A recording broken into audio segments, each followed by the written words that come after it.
Good morning कक्षा 4।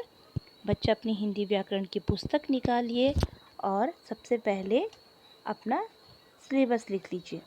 बच्चा, हमने अभी तक आपका क्या कर लिया है, जितना कि आपका अर्धवार्षिक परीक्षा में आएगा उतना हमने पाठ्यक्रम पूरा कर लिया है। अब हम इसका क्या करेंगे, एक एक पाठ करके हम इसकी पुनरावृत्ति करेंगे। तो आज सबसे पहले आप अपनी कॉपी में हवेली तक का सिलेबस लिखिए। तो दिनांक डालिए आज की। तो आपका अर्धवार्षिक परीक्षा उसका पाठ्यक्रम इस प्रकार से है कि उसमें आपका आएगा अध्याय 5 से अध्याय 8 तक, यानी कि अध्याय 5 आपका है संज्ञा और अध्याय 8 आपका कारक, यानी कि 5 से 8 तक के आपके सारे अध्याय अर्धवार्षिक परीक्षा में आएंगे। और अभ्यास पत्र सेकंड आपका अर्धवार्षिक परीक्षा में आएगा। तो अर्धवार्षिक परीक्षा के लिए हमने अभ्यास पत्र तक हमारा क्या हो गया, पूरा हो गया है। तो आज से हम क्या करेंगे, इसकी पुनरावृत्ति यानी कि रिवीजन करेंगे। तो रिवीजन करने के लिए सर्वप्रथम आप निकालिए संज्ञा। संज्ञा का हमारा कौन से पेज में है, संज्ञा हमारा है पेज नंबर 22 में। तो मैंने कहा था कि हम आज से पुनरावृत्ति शुरू कर देंगे। तो अध्याय 5 निकालिए संज्ञा। संज्ञा के बारे में आप जान ही चुके हो, संज्ञा किसे कहते हैं। तो हम आज से पुनरावृत्ति करते हैं। देखिए बच्चों, संज्ञा क्या है। बच्चों, संसार में सभी का कोई ना कोई नाम अवश्य होता है, चाहे वो प्राणी हो, वस्तु हो, स्थान हो, सबके क्या होते हैं, नाम होते हैं। तो आप यहाँ पे दो बच्चे आपस में क्या कर रहे हैं, बात कर रहे हैं। ये क्या कह रही है, हेलो मेरा नाम कनिका है और आप। तो ये लड़की बोल रही है मैं तान्या हूँ। अब देखिए, क्या तुम रोज पार्क में घूमने आती हो। हाँ, मगर दादाजी के साथ। ठीक है। तुम्हें यहाँ क्या अच्छा लगता है। तो ये लड़की कह रही है मुझे यहाँ की ठंडक और हरियाली बहुत अच्छी लगती है। फिर ये लड़की कह रही है मैं देहरादून अपने मम्मी पापा के साथ रहती हूँ। फिर ये लड़की कह रही है मैं दिल्ली में अपने नाना नानी के साथ रहती हूँ। फिर तुम्हें खाने में क्या पसंद है। ये इसका जवाब दे रही है मैं फल, सब्जियाँ, बिस्किट व आइसक्रीम खाना पसंद करती हूँ। तो किस दोनों की बात हो रही थी, कनिका और तान्या आपस में बात कर रहे थे। इन्होंने बहुत सारी चीज़ों के नाम बताए जो इन्होंने हमको क्या दे रखे हैं, रंगीन शब्दों में दे रखे हैं। आगे पढ़ेंगे हम, पेज पलटिए अपना। ये देखिए, दोनों के बीच बातचीतों में आए हुए नामों का हम अलग अलग करके पहचानते हैं। क्या लिखते हैं, व्यक्तियों के नाम। जितने भी इन्होंने व्यक्ति के नाम लिए हैं, तो क्या लिए हैं इन्होंने, कनिका, तान्या, मम्मी पापा, नानी, दादाजी। ठीक है। स्थान मतलब जगह के नाम क्या थे, देहरादून, दिल्ली और पार्क। वस्तुओं के नाम क्या लिए थे इन्होंने, फल, सब्जियां, बिस्कुट, आइसक्रीम। भावों के नाम ठंडक और हरियाली।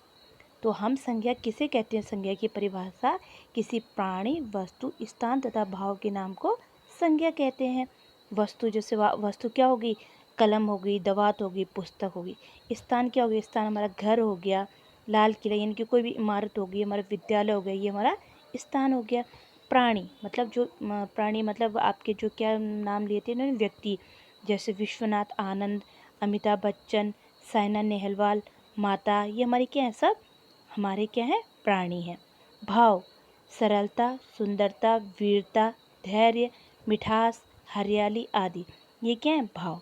इसी प्रकार से संज्ञा के 3 भेद होते हैं। कितने भेद होते हैं, 3 भेद। अब देखिए आगे, देखिए कौन कौन से भेद होते हैं संज्ञा के, व्यक्तिवाचक संज्ञा, जातिवाचक संज्ञा और भाववाचक संज्ञा। अब व्यक्तिवाचक संज्ञा क्या होती है बेटा, जैसे है ताजमहल, रामचरितमानस, अब्दुल कलाम आजाद।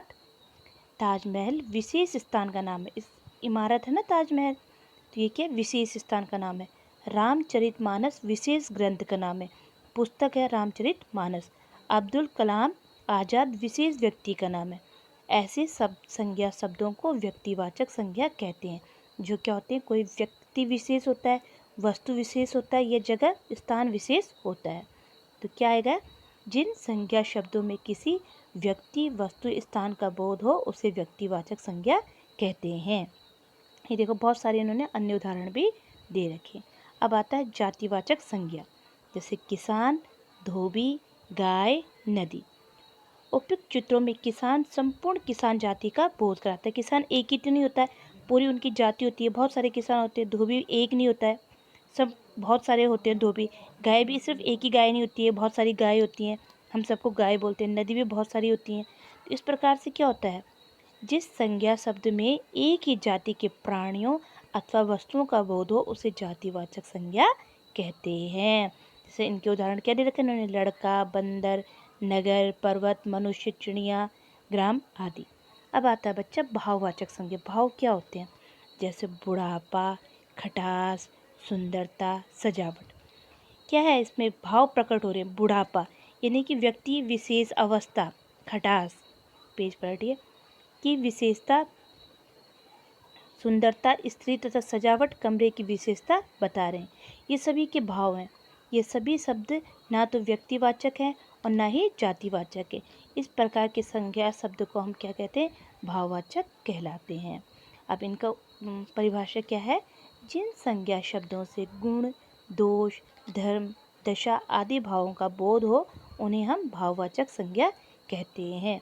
देखो उदाहरण भी दे रखे उन्होंने, कोमलता, लंबाई, वकालत, यौवन, वीरता, कायरता आदि। ये सारे क्या है, भाव। अब यहाँ पे देखिए भाववाचक संज्ञा की रचना क्या है। यहाँ पे शब्द ये हैं और भाववाचक संज्ञा में किस प्रकार से उनको बोलते हैं ये। बूढ़ा है तो भाववाचक संज्ञा में आ जाता है बुढ़ापा, हरा का हरियाली, सफल का सफलता, निपुण का निपुणता, पशु का पशुता, थकना का थकावट, अहं का अहंकार, धोना धुलाई, घबराना घबराहट, मनुष्य मनुष्यता, लड़का लड़कपन, अपना अपनापन, मधुर मधुरता और वीर वीरता। तो इनके क्या है, भाववाचक। तो बच्चा हमने आज संज्ञा के बारे में पढ़ा। संज्ञा के 3 भेद होते हैं ये पढ़ा, और संज्ञा के ये जो हमारा लास्ट में था भाववाचक संज्ञा, तो उसमें भाव किस प्रकार से होते हैं हमने ये पढ़ा।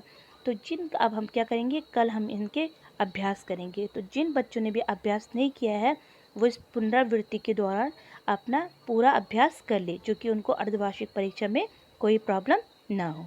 ठीक है, आज हम इतना ही करें।